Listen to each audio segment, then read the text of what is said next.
भाग 2 में हम देखेंगे कि राधा ने अपने बच्चों को जन्म दे पाते हैं कि नहीं, और गोरिल्ला को गांव वालों ने किस तरह से मार डालते हैं, और आखिरकार गांव वालों के साथ क्या होता है। कहानी को पूरा सुनिएगा, मजा आएगा। गोरिल्ला के जंगल में लौट जाने के बाद राधा का जीवन पहले जैसा नहीं रहा। वह अब पहले से भी ज्यादा खामोश रहने लगी थी। उसकी आंखों में हमेशा एक अजीब सी बेचैनी रहती, जैसे वह किसी चीज को खोज रही हो जो कहीं खो गई थी। गांव में लोग उसके बदले हुए व्यवहार पर फुसफुसाने लगे। अब यह पागल हो गई है, पंचू काका ने कहा। कहीं जंगल की कोई बला इसे चिपक तो नहीं गई। बुजुर्ग महिलाएं कानाफूसी करने लगीं। राधा की मां ने उससे कई बार पूछा, तू इतनी गुमसुम क्यों रहती है, क्या बात है? राधा बस मुस्कुराकर कहती, कुछ नहीं मां, मैं ठीक हूं। राधा के अंदर कुछ नया जन्म ले रहा था। राधा को लगता था कि गोरिल्ला उसे छोड़कर नहीं गया, बल्कि वह अब उसके भीतर था। उसका प्रेम, उसकी शक्ति, उसकी जंगली स्वतंत्रता, सब कुछ राधा के भीतर किसी बीज की तरह पल रहा था। एक रात जब पूरा गांव सो रहा था, राधा अचानक जागी। उसके भीतर कुछ हलचल महसूस हुई।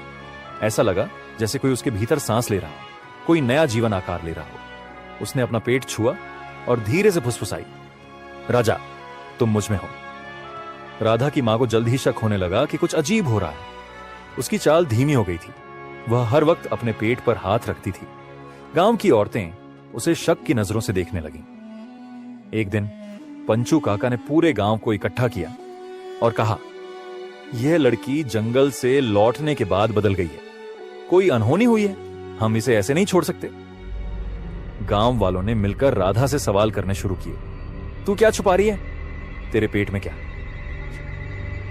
राधा ने कोई जवाब नहीं दिया। उसने सिर्फ हल्की मुस्कान के साथ अपने पेट पर हाथ रखा और कहा, यह जंगल की शक्ति है जो मेरे भीतर पनप रही है। गांव वाले चौंक गए।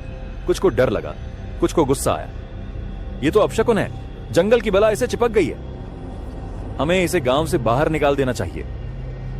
राधा जानती थी कि गांव वाले कभी उसे समझ नहीं पाएंगे।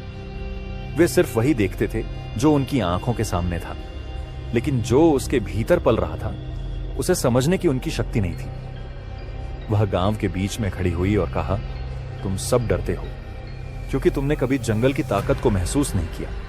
तुमने हमेशा उसे एक खतरे की तरह देखा, लेकिन मैंने उसमें प्रेम पाया, मैंने उसमें जीवन पाया, और अब वह जीवन मेरे भीतर बह रहा है। गांव वाले भौंचक्के रह गए। कुछ औरतों ने घबराकर सिर पर हाथ रख लिया। यह लड़की पागल हो गई है, इसे रोकना होगा वरना यह पूरे गांव को तबाह कर देगी। लेकिन पंचू काका चुप नहीं बैठे। उन्होंने अपनी लाठी उठाई और गरज कर बोले, अगर यह जंगल का अंश है तो इसे जंगल ही भेज देना चाहिए। राधा को जबरदस्ती गांव से बाहर निकाल दिया गया। उसने एक बार भी विरोध नहीं किया। वह बस एक अजीब सी शांति के साथ जंगल की ओर बढ़ी, जैसे उसे वहीं जाना था। जंगल के पास पहुंचते ही हवा बदल गई। पेड़ों की सरसराहट में कोई परिचित आवाज थी, और फिर घने पेड़ों के बीच से एक परछाई निकली। गोरिल्ला। वह धीरे धीरे राधा के पास आया और उसकी आंखों में झांका। राधा ने अपना हाथ आगे बढ़ाया और इस बार गोरिल्ला ने उसे झुककर सलाम किया। राधा मुस्कुराई। वह अब समझ चुकी थी, मैं अब गांव की नहीं रही, मैं अब जंगल की बेटी हूं। गांव में लोग यह कहते रहे कि राधा को जंगल की आत्माएं उठा ले गईं, लेकिन जंगल में एक नई कथा जन्म ले रही थी, एक लड़की की जिसने अपनी पहचान को अपनाया और जंगल की शक्ति बन गई। राधा अब जंगल की बेटी नहीं, उसकी रानी थी। गांव ने उसे भुला दिया, लेकिन जंगल ने उसे अपना लिया। गोरिल्ला और बाकी जानवर उसके इर्द गिर्द ऐसे घूमते जैसे वे उसकी रक्षा कर रहे हों। पेड़ पौधों की फुसफुसाहट अब राधा को समझ में आने लगी थी, जैसे वे उससे बातें कर रहे हों। समय बीतता गया और राधा जंगल के नियमों को समझने लगी। वह जानवरों की भाषा सीख गई। उनकी हरकतों, गुर्राहटों और इशारों को पढ़ना अब उसके लिए सहज हो गया था। गोरिल्ला हमेशा उसके साथ रहता। राधा ने महसूस किया कि वह जंगल के अन्य जानवरों का भी राजा था, लेकिन कोई संगठित शक्ति नहीं थी। शिकारी जानवर कमजोरों को मारते, कुछ जानवरों के झुंड आपस में लड़ते। राधा ने जंगल में एक संतुलन बनाने की कोशिश की। वह गोरिल्ला राजा के साथ जंगल के कोने कोने तक गई। हर जानवर को यह समझाने कि जंगल में सिर्फ ताकत का राज नहीं चलेगा, यहां अब सह अस्तित्व का नियम होगा। धीरे धीरे बदलाव दिखने लगा। कमजोर जानवरों को अब सुरक्षा मिली, शिकारी भी अपनी सीमाएं समझने लगे। जंगल में एक नई व्यवस्था बनने लगी, लेकिन गांव अभी भी वहीं था और गांव वालों को जंगल की शांति पसंद नहीं थी। एक दिन पंचू काका और कुछ गांव वाले जंगल में आए। वे पेड़ों को काटने और जानवरों का शिकार करने आए थे, लेकिन उन्हें अंदाजा नहीं था कि जंगल अब पहले जैसा नहीं रहा। जैसे ही उन्होंने कुल्हाड़ी उठाई, गोरिल्ला राजा की गर्जना गूंजी और फिर पेड़ों के पीछे से राधा निकली। गांव वाले हक्के बक्के रह गए। राधा जिंदा है, पर यह कैसी दिख रही है? राधा अब साधारण लड़की नहीं थी। उसकी चाल में आत्मविश्वास था, उसके चेहरे पर जंगल की शक्ति झलक रही थी। उसने ठंडी आवाज में कहा, अब यह जंगल तुम्हारा नहीं, मेरा है। पंचू काका ने गुस्से में कहा, तू इंसान है या कोई बला? राधा मुस्कुराई, मैं वो हूं जिसे तुमने ठुकरा दिया था, पर अब मैं जंगल की रानी हूं और मैं अपनी प्रजा को बचाऊंगी। गांव वालों ने अपने हथियार उठाए, लेकिन इससे पहले कि वे हमला कर पाते, पूरा जंगल गूंज उठा। गोरिल्ला गरजा, पेड़ हिले, पक्षी उड़ गए और जंगल के सभी जानवर सामने आ गए। चीते, भेड़िए, हाथी, बंदर, हर जीव राधा के पीछे खड़ा था। गांव वाले कांप गए। उन्होंने पहली बार जंगल की सच्ची ताकत देखी थी। पंचू काका ने कदम पीछे खींचते हुए कहा, यह लड़की अब हमारी नहीं रही। राधा ने आंखें बंद की और जब उसने फिर देखा तो उसके सामने घुटनों के बल बैठे पंचू काका थे। हमें माफ कर दो, जंगल की रानी। गांव वाले जंगल से भाग गए। समय बीतता गया और राधा जंगल की रानी बनकर अपने नए जीवन में रम गई। गोरिल्ला राजा, हाथी, भेड़िए और पक्षी, हर कोई उसे अपनी नेता मान चुका था। जंगल अब संतुलन में था, लेकिन यह शांति अधिक समय तक नहीं रहने वाली थी। एक रात जब पूरा जंगल चांद की रोशनी में नहा रहा था, राधा को एक गहरी पीड़ा महसूस हुई। वह जमीन पर बैठ गई, उसकी सांसें तेज हो गईं। जंगल के जानवर उसके चारों ओर इकट्ठा हो गए। गोरिल्ला राजा चिंतित था, लेकिन राधा जानती थी यह दर्द कोई सामान्य दर्द नहीं था। उस रात जंगल के भीतर एक नया जीवन जन्मा। जंगल का बेटा राधा ने एक पुत्र को जन्म दिया, एक ऐसा शिशु जो इंसानों की तरह था, लेकिन उसकी आंखों में जंगल की गहराई थी। उसकी त्वचा सांवली थी, लेकिन उस पर जंगल की मिट्टी का रंग चढ़ा था। उसकी पकड़ में गोरिल्ला राजा जैसी ताकत थी और उसकी चुप्पी में जंगल का रहस्य बसा था। गोरिल्ला राजा ने उसे अपनी बड़ी हथेलियों में उठाया और गर्जना की। पूरे जंगल ने इस नए उत्तराधिकारी का स्वागत किया। हाथियों ने चिंगाड़ मारी, भेड़िए भौंकने लगे और पक्षी आसमान में उड़कर मंडराने लगे। यह जंगल का नया राजकुमार था, राधा का पुत्र, जंगल का उत्तराधिकारी। लेकिन गांव में इस खबर ने डर और सनसनी फैला दी। कुछ लकड़हारे जो जंगल के किनारे गए थे, उन्होंने इस बच्चे की एक झलक देख ली थी। वे भागते हुए गांव लौटे और घोषणा की, राधा ने जंगल में एक दैत्य को जन्म दिया है। वह इंसान नहीं, जंगल की आत्माओं का बेटा है। पंचू काका, जो पहले ही राधा की शक्ति से जलता था, इस मौके को भुनाने में पीछे नहीं रहा। अगर वह बड़ा हुआ तो हमारे गांव के लिए खतरा बनेगा, हमें उसे खत्म करना होगा। जब राधा को इस खतरे की भनक लगी तो उसने गोरिल्ला राजा और जंगल के बाकी जानवरों के साथ तैयारी शुरू कर दी। अब यह सिर्फ जंगल बनाम गांव की लड़ाई नहीं थी, ये एक मां की अपने बेटे के लिए लड़ाई थी। गांव वाले जब जंगल की सीमा पर पहुंचे तो उन्हें लगा कि वे आसानी से इस बच्चे को पकड़ लेंगे, लेकिन उन्हें अंदाजा नहीं था कि जंगल अब पहले जैसा नहीं था। राधा अब सिर्फ एक मां नहीं, जंगल की रानी थी। उसने अपने बेटे को गोरिल्ला राजा की गोद में सौंपा और कहा, आज जंगल की शक्ति दिखाने का समय आ गया है। गांव वालों ने जैसे ही जंगल में कदम रखा, उन्हें चारों ओर से घेर लिया गया। गोरिल्ला, भेड़िए, सांप और पक्षी, हर जीव वहां था, लेकिन सबसे भयानक थी राधा की आंखें। तुम्हें लगता है कि तुम जंगल से ताकत छीन सकते हो? तुम्हें लगता है कि तुम मेरे बेटे को छू सकते हो?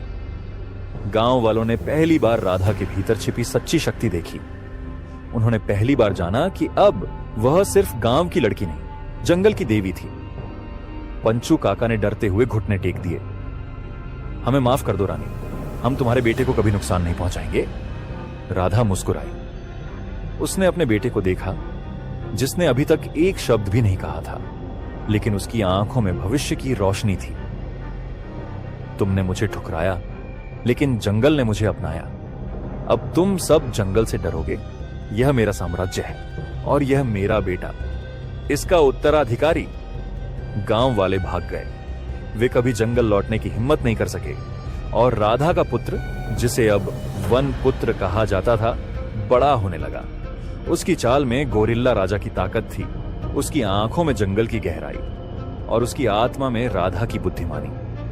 वह इंसानों की भाषा भी समझता था और जानवरों की भी।